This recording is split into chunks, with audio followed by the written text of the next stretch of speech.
오늘은 아마 141쪽 15, 16항에 있는 확실성에 대해서 할 차례인가 봅니다.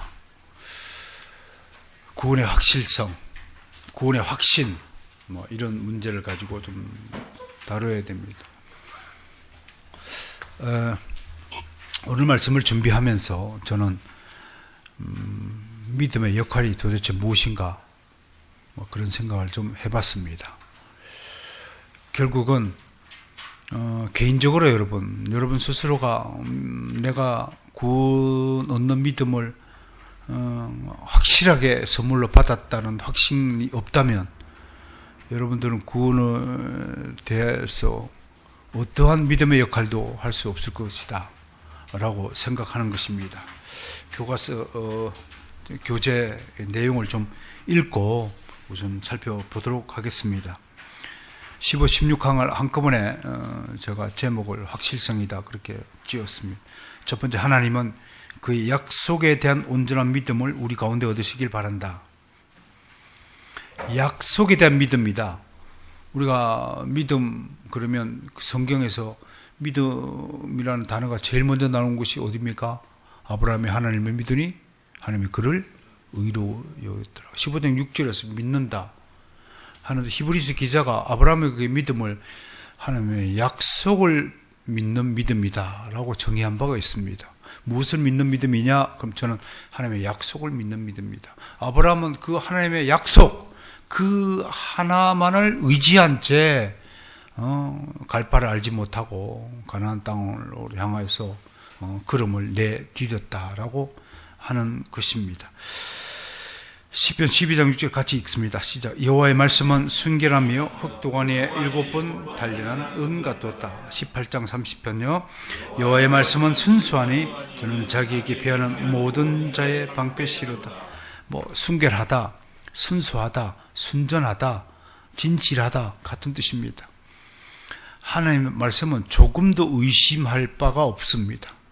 하나님이 말씀하시면 그대로 이루어지니까요. 하나님이 약속하시면 반드시 약속은 성취가 되니까 우리가 하나님의 말씀이 순결하고 순수하고 순전하고 신실하고 진실하다라고 고백할 수밖에 없는 것입니다. 여러분이 저 같은 사람의 말도 참 순결하고 순수하고 진실하다고 믿어지지 않습니까? 또 한편으로 굉장히 자상하고 따뜻하고 또 이런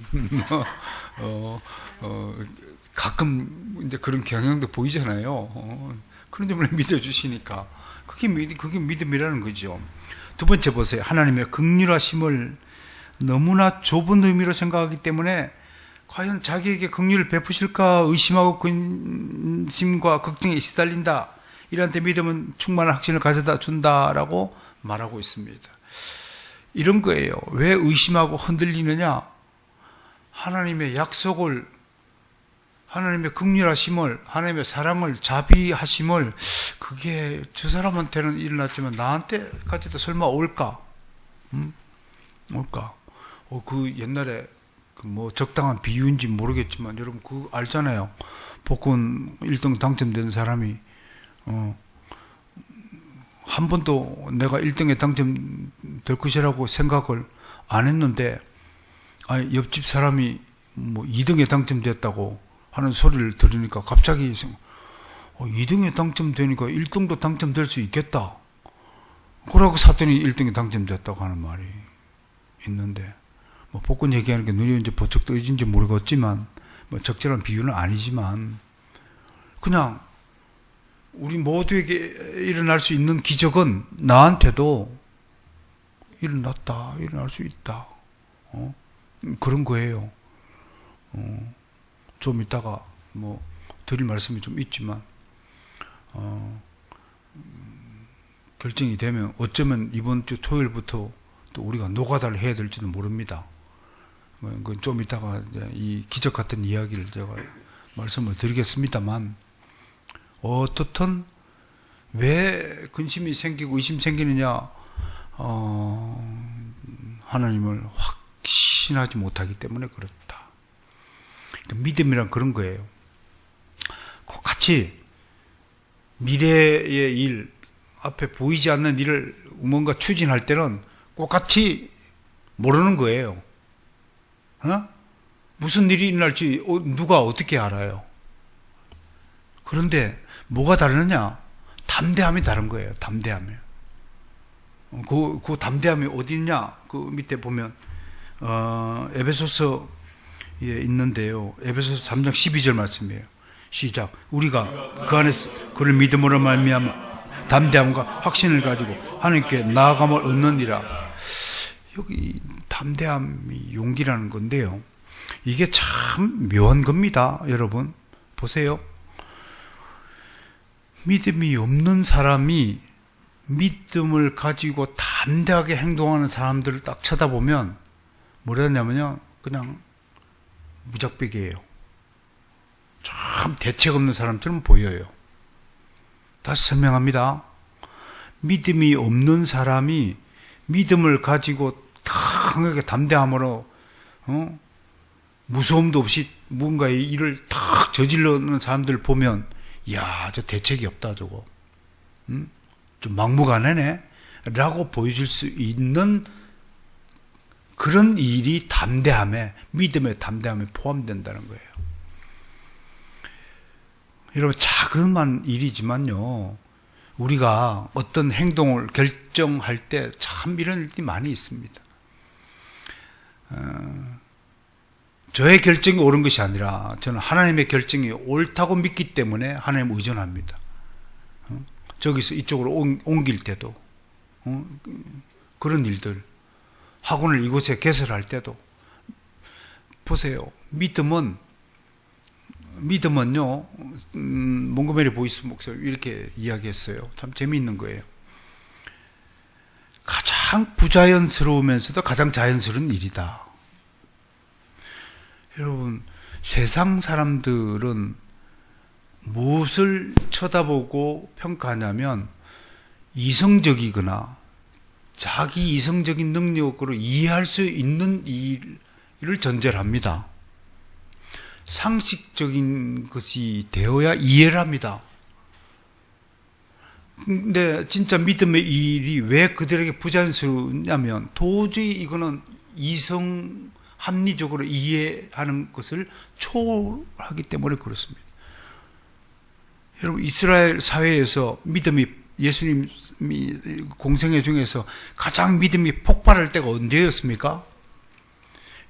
예수님으로부터 복음을 들었을 때도 많은 사람이 예수를 믿었지만 가장 폭발했을 때는 죽은 나사로가 살아났을 때 거의 수많은 이스라엘이, 유대인들이 믿었다라고 성경은 증언하잖아요.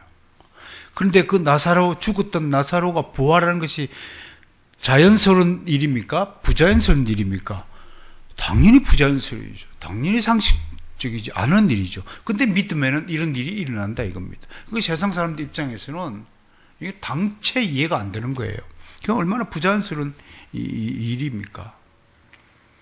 그런 차원에서 담대함은, 믿음의 담대함은요, 믿음이 있는 사람이 딱 쳐다보면, 야, 믿음 좋다. 오히려 그런 좋은 믿음, 행동과 결단에 대해서 주여, 저에게도 저렇게 담대한 믿음을 주옵소서라고 기도하는 거예요. 그러나 세상적인 사람들은 여전히 의심하는 거예요. 야, 저거 될까 말까, 될까 말까. 왜 저렇게 옮기지? 이해가 안 되는 거예요. 이런 것들이 믿음의 담대함에 포함이 된다는 거.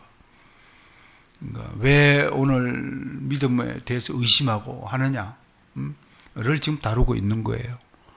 그 믿음 확실성, 그 얘기를 하는 거죠. 이런 담대함은 하나님의 자비하심과 구원에 대한 확신에서 나온다. 그러니까 믿음과 확신은 동의어다. 담대함은 동의어다라고 말할 수 있을 것입니다. 자, 사실은 믿음이라는 것은 제가 오늘 이 믿음에 대해서 좀 더 묵상을 하면서 여러분에게 들려주고 싶은 것은 이런 거예요. 믿음이란 무엇일까 생각해보니까 하나님의 은혜를 받아들인 그릇이다. 믿음이라는 그릇이 있어야 하나님 은혜를 받는 거예요. 하나님이 은혜를, 구원의 은혜를 아무리 베풀고자 해도 믿음의 그릇이 없다. 그러니까 아무리 은혜를 줘도 느끼지 못하는 거예요. 이 그릇은 오직 하나님이 친히 만드신 제품이다. 그러니까 메이드 인 헤븐이에요. 메이드 인 코리아, 메이드 인 차이나가 아니라 메이드 인 헤븐이다. 메이드 인 갓이다. 그런 믿음의 그릇을 생각해 보시고, 믿음은 받은 하나님의 은혜를 더욱 더 고양시키는 깃발이다. 하나님이 믿음의 그릇에 은혜를 부어주시면 그 은혜는 이제 확 이제 꽃이 피우고 그때부터 활개를 치는 거예요. 하나님의 은혜가 믿음이 아닌 다른 그릇에 있으면 은혜는 죽어요. 그냥 아무리 물을 주고 꽃을 피우려도 죽어요. 화초 키우다 보면 화초에 흙에다가 화초를 심어야 화초가 자라는 거예요. 그게 흙이 믿음이에요. 화초가 자랄 수 있는 토양을 심어야 물이 주는데, 여러분 보세요. 흙이 아는 곳에다가 가시나무 길가 돌바 뒤에 뿌려진 씨앗이 어떻게 됩니까? 씨앗이 자랄 수 없지 않습니까? 믿음이란 그런 그릇이다 라고 얘기하는 거고요. 또 하나 제가 묵상해서, 믿음은 언덕 위에 세워진 구원의 종착지로 한 사람의 성도를 안착시키기 위해서 가동되는 자동차의 엔진이다. 아니, 오늘 제가 이렇게 묵상한 거예요. 믿음이란 무엇인가? 믿음이라는 그릇에 은혜를 담아주면 그냥 확 꽃이 피어요. 그런데 믿음은 정지된 것이 아니라 움직이는 거예요. 생각해 보세요. 왜 제가 자동차 엔진이라고 생각을 했냐면, 믿음은 움직이는데 어디로 움직이냐면 위로 움직이는 거예요. 아래로 움직이는 거는 힘 안 줘도 그냥 내려가요. 지옥으로 가는 길은 엔진이 있다 없다? 없다. 출하는 것은 날개가 없다는 거예요. 왜 엔진이 필요하냐? 올라갈 때 힘이 드니까 엔진에 또 하는 거예요. 그러니까 믿음이라는 엔진이 가동이 되면 어떻든 간에 힘들게 저 목표 지점에, 골고다 십자가 목표 지점까지 올라간다는 겁니다. 그게 믿음이라는 것이다 라고 소개하고 있습니다. 그런데 더 중요한 것은요, 오늘 믿음의 확실성을 다루면서 여러분 보세요. 우리 주변에도 수없이 많은 사람들이 믿음에서 이탈하는 사례를 바라봅니다. 이탈해요. 멀쩡하게 우리 일반 교회를 다니시다가 뉴천지로 가고 땡땡 증인으로 빠지고 무슨 동땡교를 가고 뭐 JMS인가 뭐 있다며요. 또 뭐 만민 뭐 중앙교회, 아무튼 이단들은 다 이렇게 참, 이번 기회에 코로나의 긍정적인 요소가 뭐냐면, 저는 신천지가 까발려졌다는 것에 대해서 아주 통쾌해요. 아무튼 하나님의 역사는 참 하지요. 많은 이들이 아무튼 코로나 때문에 또 이때 알곡과 가라지가 가라질 것이다 예측하듯이 많은 이들이 교회를 떠납니다. 그들이 누구 있느냐? 평소에 교회에서 땀 흘리면서 열심히 충성봉사한 사람들입니다. 소리하고 막 겸손하고 굉장히 막 열심히 얼굴 보면 막 하는데, 오늘 갑자기 시험에 걸리면 하나님의 말씀을 거부하는 거예요. 목사님 충고를 받아들이지 않네요. 아이씨, 목사 네가 백날 떠들어봐야 내 인생에 한 개도 도움이 안 돼. 근데 이런 식으로 변하는 거예요. 그 사람은 중요한 포인트를 놓치고 있어요. 그래, 목사는 도움 안 될 수도 있어요. 그러나 목사를 통한 하나님의 도움을 거부하는 것만큼 어리석은 게 없는 거예요. 하나님은 당신이 기름 부은 종을 통하여 은혜를 베푸세요. 그래서 종 세운 거예요. 그렇지 않으면 뭐하러 목사 세워요? 여러분들 각자 알아서 신앙생활 해야지. 각자 알아서 성경 공부하고, 각자 알아서 기독교 강의 읽고 공부하고, 각자 알아서 수학 공부하고 영어 공부하고. 선생 필요 없잖아요. 뭐더라 학교를 다녀. 선생이 왜 필요해? 영어 선생, 국어 선생, 수학 선생이 왜 필요해? 혼자서 공부하면 되죠. 꼭 같은 이치요. 당신 이제 돈 필요 없어 하는 사람은, 나는 이제 나 혼자 살 거야. 나 혼자 공부할 거야. 하는 거 꼭 같은 거죠. 교회 직분자들 많아요. 장로였던 사람도 타락해가지고 교회를 떠난다고요. 시험 걸려가지고. 목사한테 댐비다가, 교회 확 성도들 데리고, 떠나버리는 장로들 얼마나 많이 있었습니까? 많이, 앞으로도 있었겠죠. 근데 중요한 건요. 그렇다면, 그들의 신앙은 진정한 것이 아니었는가 물어봐야 됩니다. 진정한 것이 아니었는가? 그들은 지금까지 위선자 역할을 한 사람인가? 이야, 좀 가라지들이었던가? 그렇게 생각할 수 있습니다. 그러나 여기서 여러분들 분명히 기억해야 되는 것은, 오늘도 어제도 그런 이야기 많이 나눴지만, 한국 사회가, 한국 교회가 얼마나 다른 사람들을 정죄하고 이단시 해왔는가. 특히 주요 교단이라고 하는 사람들이 적법 절차를 거치지 않고 수많은 사람들을, 힘없는 만만한 사람들을 이단 정죄를 했는가. 그 이단 정죄의 열의로 왜 도올 김용옥이를 이단 선언을 못합니까? 왜 자유주의 기독교회들을 이단 교회라고 선포하지 못합니까? 왜? 그쪽은 세력이 세거든요. 힘이 있거든. 잘못 붙었다가는 싸움 나게 생겼거든. 그렇게 애매한 개인들, 힘없는 사람들, 만만한 사람들 골라가지고 이단으로 정죄한 것은 아닌가? 물론 다 그렇다는 건 절대로 아닙니다. 거기에 충분히 이단으로 우리가 심사하고 선포하여서 성도들로 하여금 나쁜 교리, 나쁜 복음을 듣고 미혹당하지 않도록 경계하는 것에는 마땅히 그분들의 결정을 존중해야 됩니다. 그런데 우리는 한번 이단은 영원한 이단이 되었죠. 그런데 여기서요, 저는 묻고 싶습니다. 정말로 누가 감히 이 교회를 떠나는 사람들에게 함부로 정죄할 권한을 지녔고 함부로 판단할 수 있는 자질을 가졌는가, 자격을 가졌는가? 당신에게 그와 꼭 같은 일이 발생하지 않는다고 보장할 수 있는가? 당신은 시험 걸리지 않을 자신이 있는가? 당신은 내년에 신천지에 가서 앉아 있지 않을 자신이 있는가? 라고 스스로에게 물어봐야 한다는 겁니다. 그것이 연약한 믿음으로 흔들리는 사람들에 대한 우리의 온유하며 우리의 긍휼함일 것입니다. 그것이 주님의 나라의 화평을 구하는 일 것입니다. 그래서 그 뒤로 보세요. 바울은 이런 확신을 가져서 뭐라고 부릅니까? 화평이라고 부릅니다. 로마서 5장 1장 한번 읽죠.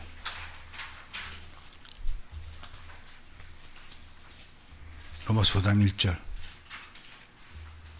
시작. 그러므로 우리가 믿음으로 의롭다 하심을 받았으니 우리 주 예수 그리스도로 말미암아 하나님과 화평을 누리죠. 여기 봅시오. 믿음, 의롭다함을 받음, 칭의, 그 다음에 뭡니까? 화평. 왜 화평입니까?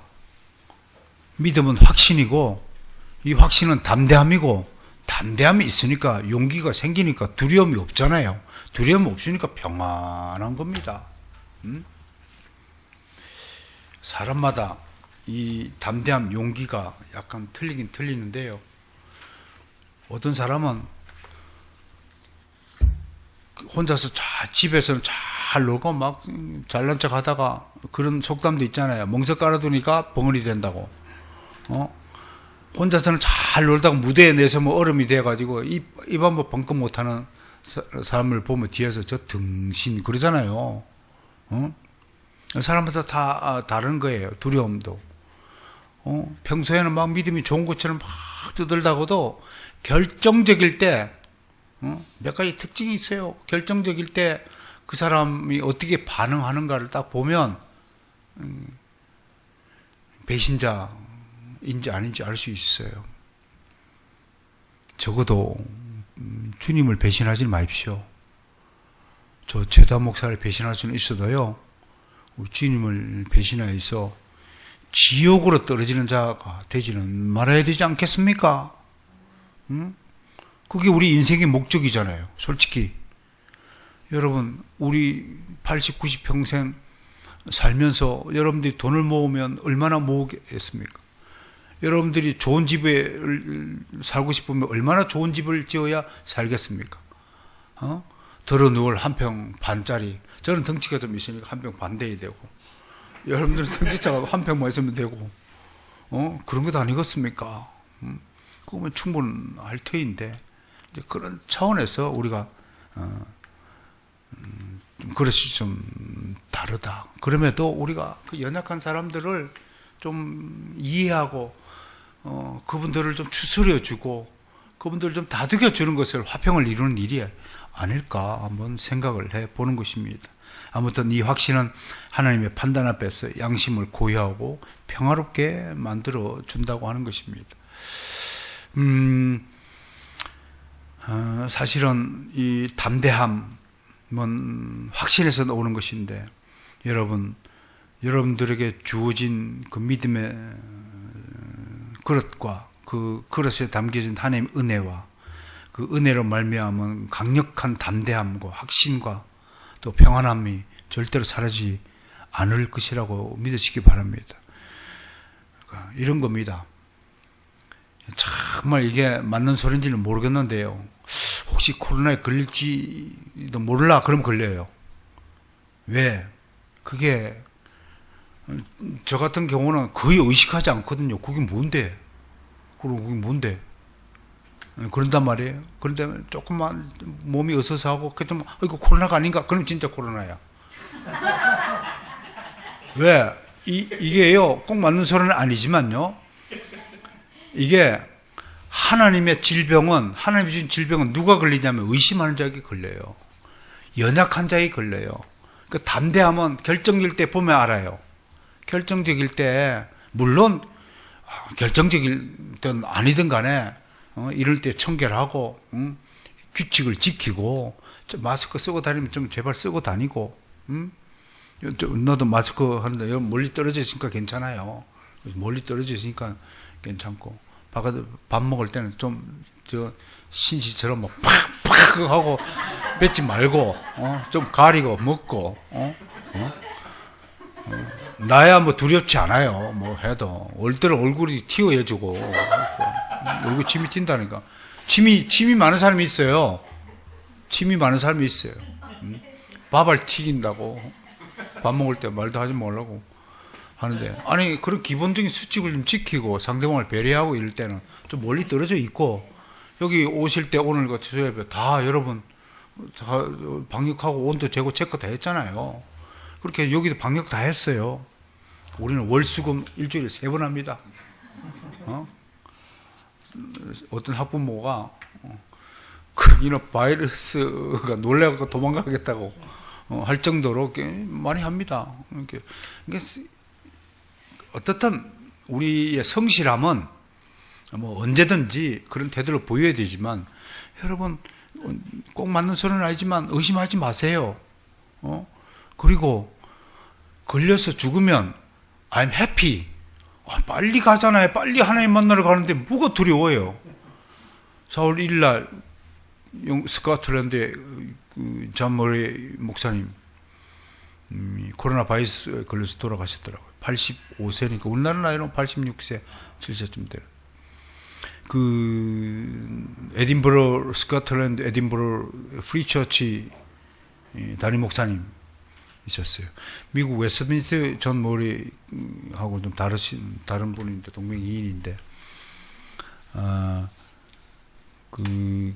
양임은 김준분 목사님이 영국 유학할 때 그 교회에 다녔고 담임 목사님이셨는데, 저한테 문자 메시지를 줬는데 너무나 따뜻하신 분이었다라고, 눈물이 납니다 하고 울었대요. 목사님 돌아가시니까. 뭐 느끼는 거 없어요? 여러분? 느낀 게 없냐고? 혹시 뭐 저 인간 코로나 걸려가지고 언제 안 돌아가나? 그러지는 않겠지만, 여러분, 내가 그래서 우리 사랑하는 김준범 목사님에게 부탁을 했어요. 우리 한국 교회가 잘못하는 게 하나 있어요. 아쉬운 게 하나 있어요. 좀 그래도 귀감이 될 만한 분들, 또 신학적인 과업을 충실히 한국 교회를 위해서 남기고 가신 분들은 좀 기리는 일이 좀 있어야 되잖아요. 우리가 얼마나 자기 중심적이고 개교회주의적이고 이기적이고 한 줄 아세요? 허승길 박사님 돌아가실 때 고신총회 소속이니까 당연히 고신총 개선해야 되지만 그래도 학자들이 좀 나서서, 교수들이 나서서, 참 이분은 이렇게 해서 훌륭하셨다. 아니, 제가 R. 스프랄 목사님 맞을 때 추모사 누가 썼습니까? 제가 왜 추모사 쓴 줄 아세요? 그 기록에 남기기 위해서요. 다른 훌륭한 분들 돌아가시면요, 네 일만 좀 제발 챙기느라고 정신없이 살지 말고 그런 분들을 좀 기리는데도 마음을 좀 쓰란 말이에요. 그게 성숙한 인간 아니에요? 그게 성숙한 신앙 아니에요? 다른 사람의 일을, 각각 자기 일을 돌보고 각각 남의 일을 돌보라고 했잖아요. 나보다 남을 낮게 여기라고 가르쳤잖아요. 그게 기독교 정신이잖아요. 그래서 당신 담임 목사 훌륭하신 분 돌아가셨는데 좀 기리자. 자그마한 글이라도 좀 써서 좀 발표하자. 그랬더니 알겠다고 오늘 그래서 크리스천 투데이에 글을 기고하기로 했습니다. 알스프라 목사님 아시죠? 지금 또 존 파이프 목사님, 또 존 메가더 목사님, 참 이런 분들 걸출하신 분들입니다. 우리나라에 엊그저께 허준길 박사님 돌아가셨잖아요. 또 지금 정성고 박사님 또 계시죠. 얼마 전에 차영배 박사님 돌아가셨는데도 우리 성도들이요, 도대체가 그분들이 뭐하는 사람이요 하고 관심도 없어요. 그만큼 유치원생이란 말이에요, 우리 한국 교회인들이. 그런 분들 돌아가면 전 교회가 어떻든 간에 잠깐 기도라도 좀 하고 그런 분들의 남긴 유업을 우리가 좀 이어가자. 그런 좀 움직임이 있어야 되는데 어떤 목사도 이런 일에 대해서 성도들에게 고지하고 좀 하는 일이 없으니까 좀 아쉽다. 그래서 나 죽을 때는 반드시 5일장을 하시고 농담입니다만 여러분, 다른 사람의 업적을 높이 기리는 것, 이런 것들이 아름다운 교회의 덕을 외치는 일이 아닐까 좀 생각합니다. 또 어떤 사람은 또 꼬당꼬당한 사람들 뭘 주님의 영광만 올리면 되지 사람의 덕을 높이냐, 전혀 아닙니다. 이렇게 말하는 사람들은 좀 아무튼 외고집들이 또 강경파들이 있어요. 그거하고 이거하고는 전혀 다른 차원의 문제입니다. 그럼 인간의 도덕은 하나도 지킬 필요가 없겠네요. 그렇게 주장하는 사람들한테 도덕 파괴주의자입니까? 그런 분들은 아니잖아요. 그런 것들을 좀 생각해서 화평이 뭐냐? 이런 일을 서로 돌보고 챙겨주는 것도 화평이다 하는 겁니다.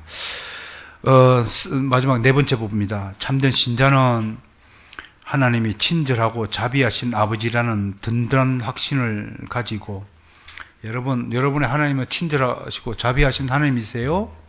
아니면 무서운 하나님이신가요? 죄가 많을수록 무서운 하나님일 테고, 하나님에 대한 약속에 대한 확실한 믿음을 가진 사람은 정말 따뜻한 우리 아버지의 그 자비하신 손길을 느끼시겠죠. 여러분들이 어떤 믿음을 가졌느냐 점검해 보시기를 바랍니다. 모든 일을 스스로 약속하는 사람이에요. 이게 성숙한 사람이에요. 그러니까 기도도 말이에요. 주시옵소서.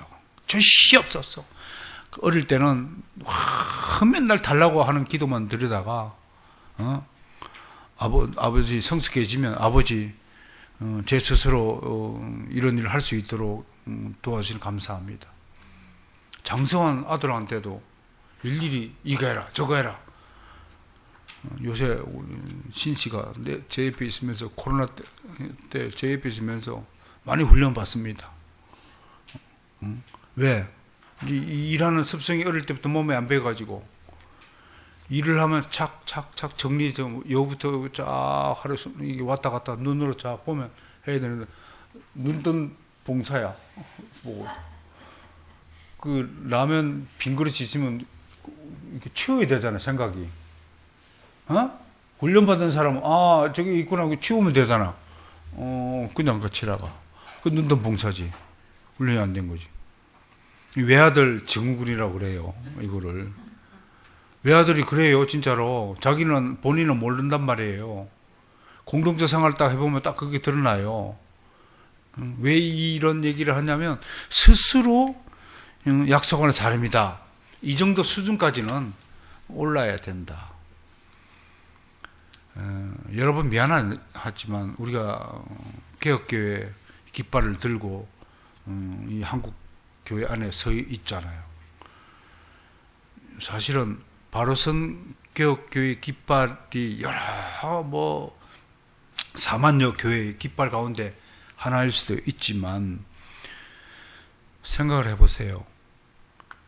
덩치가 큰 깃발이 있고 작은 깃발이 있다 할지라도 그게 중요한 게 아니에요. 예를 들어서 10만 교회의 깃발은 대나무 통을 이렇게 굵은 데다가 깃발 매달았다 칩시다. 중요한 건요. 어떤 깃발이 제일 높은 곳에 있냐가 하는 문제가 더 중요한 게입니다. 그 제일 높은 곳에 2명이 들고 있든 3명이 들고 있든 제일 밑바닥에 10만 명이 들고 있는 것보다도 제일 꼭대기에서 2명 들고 있는 깃발이 더 빛나 보이는 겁니다. 그게 하나님 나라의 깃발입니다. 교회 깃발인 것입니다. 그 깃발은 절대로 어린아이가 세울 수 없는 깃발입니다. 개혁교회 깃발은 영적으로 성장하지 않고는 장성한 믿음의 분량에 이르지 않는 사람들은 그 깃발을 만질 수도 없고 붙들고 세울 수도 없습니다. 왜?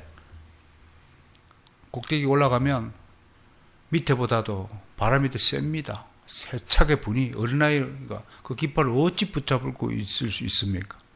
그러니까 성숙한 믿음이 뭐냐? 참된 신자가 어떤 신앙을 가져야 되느냐? 스스로 약속할 수 있는 믿음을 가져야 된다라는 것을 오늘 말씀하고 있습니다. 자기를 향하신 하나님의 자비하신 약속들을 의지하고 아무런 의심 없이 구원을 기대하는 사람이다. 정말 여러분 아무런 의심 없이 이 코로나 사태를 잘 견딜 수 있습니까? 여기서 칼빈이 앞에 얘기했듯이 무작정 믿음, 무식한 믿음과 유식한 믿음이 있다고 그랬잖아요. 아무리 의심하지 말라고 그랬더니 아무 일도 하지 않는 거예요. 손도 안 씻고 마스크도 안 쓰고 그게 아니란 말이에요. 하나님의 시키는 절대 규칙, 세부 시행 규칙들을 다 지키면서 그 교회가 계속해서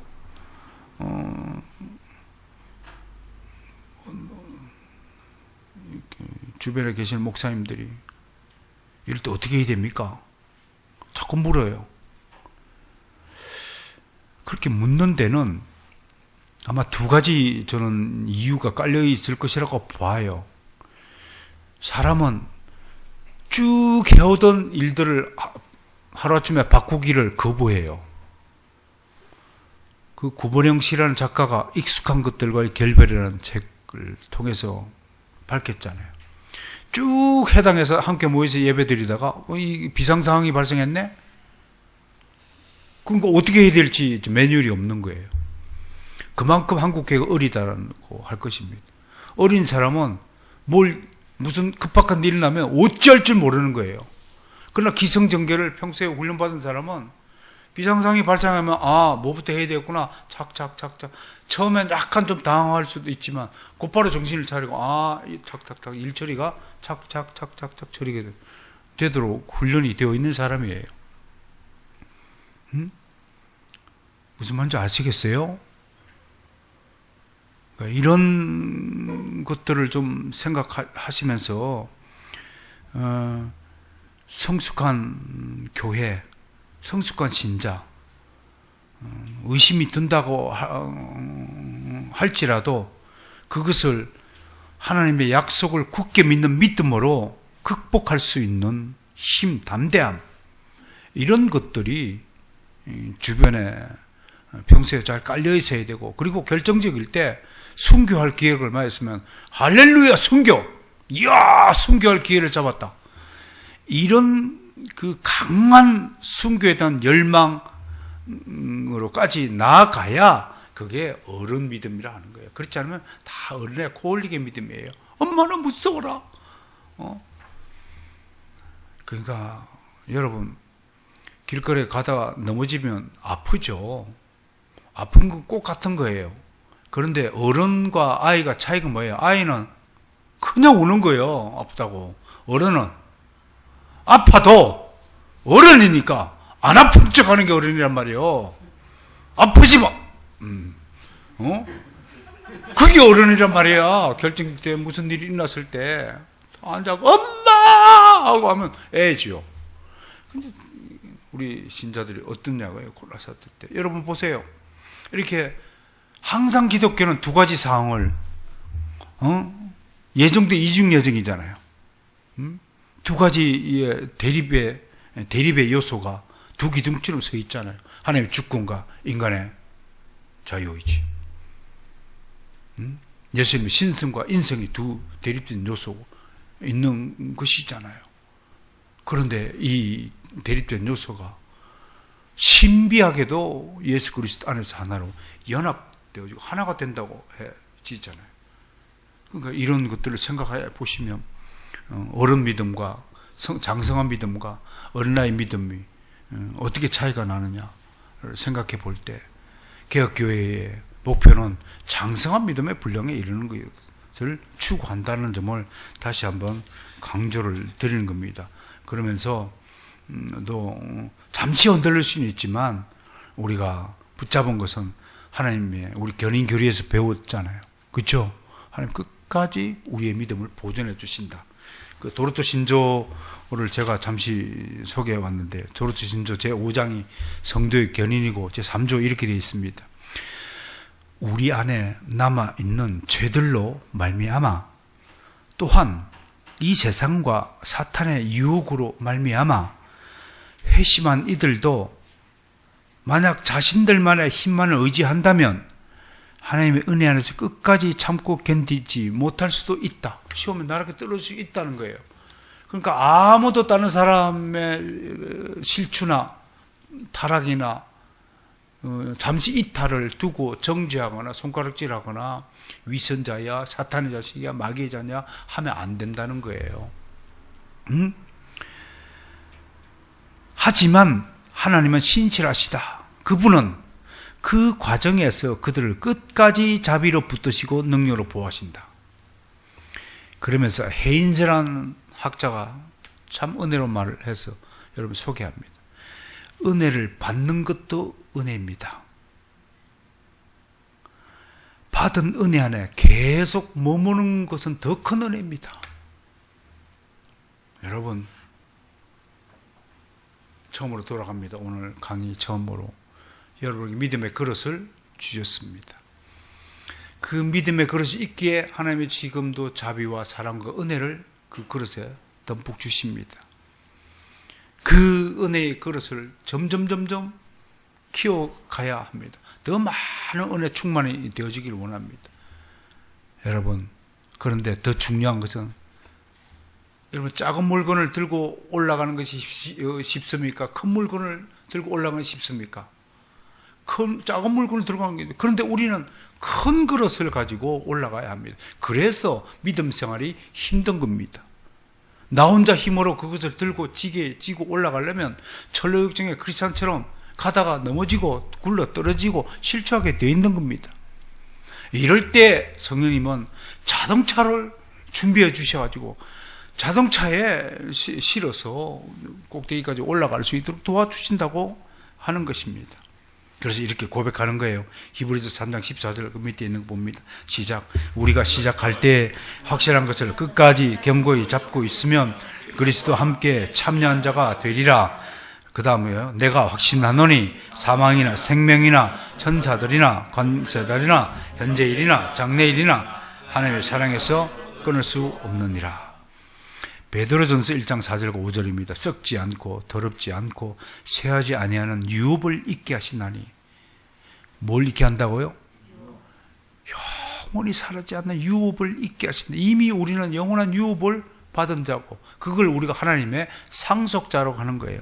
곧 너희를 위해 하늘에 간직하신 것이니라. 간직하신 것이니라 했는데 이게 완료형이에요. 이미 우리에게 주신 유업은 하늘에 다 간직하고 있어요. 그러니까 뭔가요? 이런 거예요. 우리에게 주신 유업은 상속권이에요. 티켓이에요. 그런데 우리 티켓에 해당하는 진짜 보물들은 어디 있냐면 이미 하늘에 보관되어 있는 거예요. 우리는 하늘에 도착하면 그 티켓 딱 주면 그 티켓만 보고도 하나님이 거기에 상당한 보물들을 다 내어 주신다는 거예요. 왜? 우리는 상속자니까. 하나님의 유업을 있는 자이기 때문에 그렇다고 오늘 약속을 하는 것입니다. 오랜만에 믿음에 대해서, 믿음의 확신에 대해서, 확실성에 대해서 좀 논의해 보았습니다. 믿음의 확실성을 뭐 어찌 이것으로 다 논한다고 할 수 있겠습니까?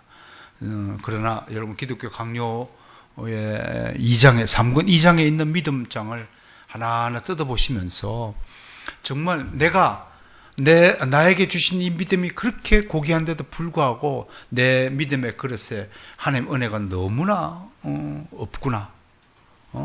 그리고 그 은혜 없음에 대해서 너무나 신세한탄만 하고 있었구나 하는 생각을 해 보시면서 하나님은 언제나 우리에게 자비와 긍휼의 은혜를 베풀어 주실 것을 기다리고 계시다는 것.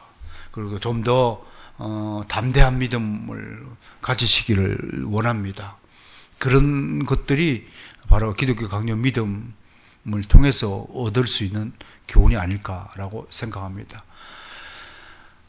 이번 주일은 또 부활주일입니다. 부활주일인데 뭐 여러 가지 우려도 있고 그래서 성찬식은 이번에는 생략하도록 하겠습니다. 또 그래서 뭐 같이 또 마시고 어쩌고 저쩌고 하는 또 우려도 있고 그래서 하고 간단히 예배만 드리고 밥도 각자 집에 돌아가서 먹는 걸로 그렇게 하겠습니다. 그렇다고 해서 담임 목사님 밥 혼자 알아서 더 있어 그러고 가는 참 그 못 인정한 사람이 되지 마시고 그래도 말 한마디라도 맛있게 하시라고 그렇게 하고 했으면 좋겠습니다.